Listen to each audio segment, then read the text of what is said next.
අද අපි අහන්න යන්නේ නිමාලිගේ කතාව. නිමාලි කියන්නේ අවුරුදු 7ක පොඩි දරුවෙක්. නිමාලි ජීවත් වුණේ ලස්සන වටපිටාවක් තියෙන සුන්දර පරිසරයක.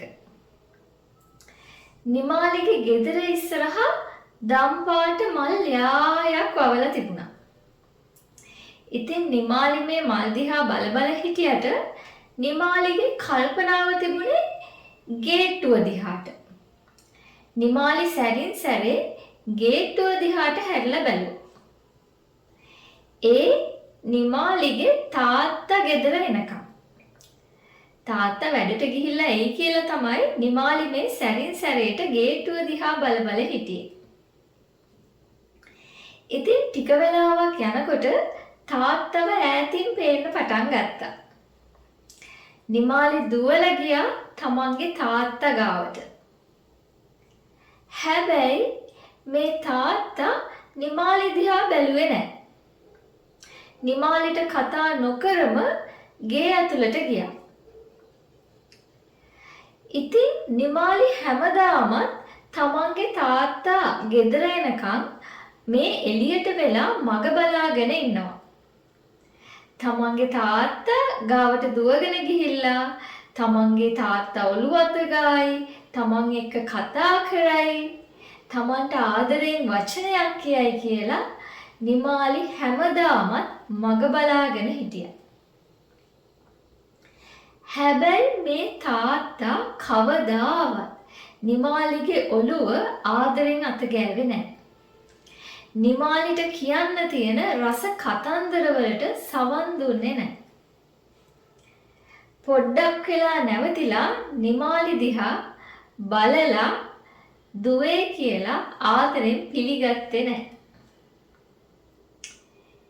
ඉතින් නිමාලිගේ තාත්තා හැමදාමත් කරේ වැඩ ඇරිලා ගෙදර ඇවිල්ලා මූණකට හොදගෙන තමන්ගේ වැඩක් කරගන්න එක. කෑම කාලා ඒකල නිින්දට යනවා. ගෙදර අම්මා එක්කවත් මෙයා වැඩිපුර කතා බහ කරේ නැහැ.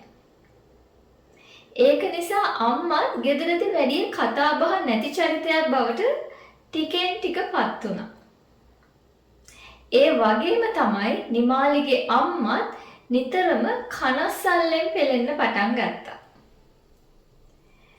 ඉතින් මෙහෙම දින කාලය ගෙවිලා ගියපුවාම නිමාලිට තේරුණා තමන්ගේ තාත්තා කවදාවත් තමන් එක්ක කතා කරන්න එකක් නැහැ කියලා.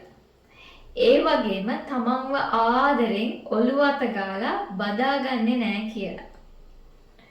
ඉතින් ගෙදර කවුරුත් මෙහෙම කතා කරන්නේ නැති නිසා නිමාලි ටිකෙන් ටික බොහොම නිශ්ශබ්ද දරුවෙක් බවට පත් වුණා. නිමාලි ටිකෙන් ටික වැඩෙන්න පටන් ගන්නකොට නිමාලි තනිකරම නිශ්ශබ්ද දරුවෙක් බවට පත් වුණා.